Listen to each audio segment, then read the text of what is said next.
Well, my name is Karen and I'm a painter.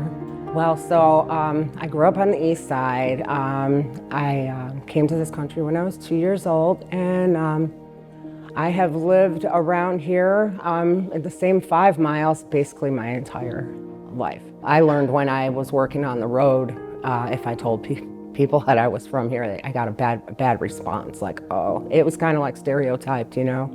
And so if I said something different, like from a small town in Indiana, I noticed right away I was treated differently. Most people that, have this view of the South Side probably have mostly never been here or have only driven through, and they really don't know.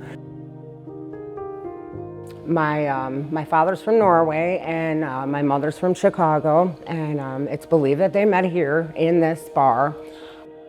This is the 9401 Ewing Avenue, which is the old Schlitz malt liquor bar, if you will.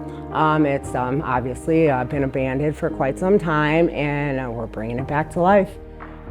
It's just a great feeling because I'm also getting to watch people being hired and other people getting jobs around. It's lifted me up a lot. This is going to be the place that the East Siders are going to come when they want a little bit of class.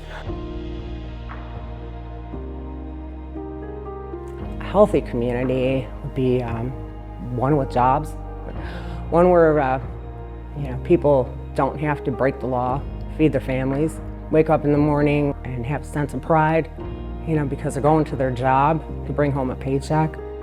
It's been pretty rough around here as far as jobs. I could see this whole area turning around. It would be the best thing that could ever happen for the Southeast Side.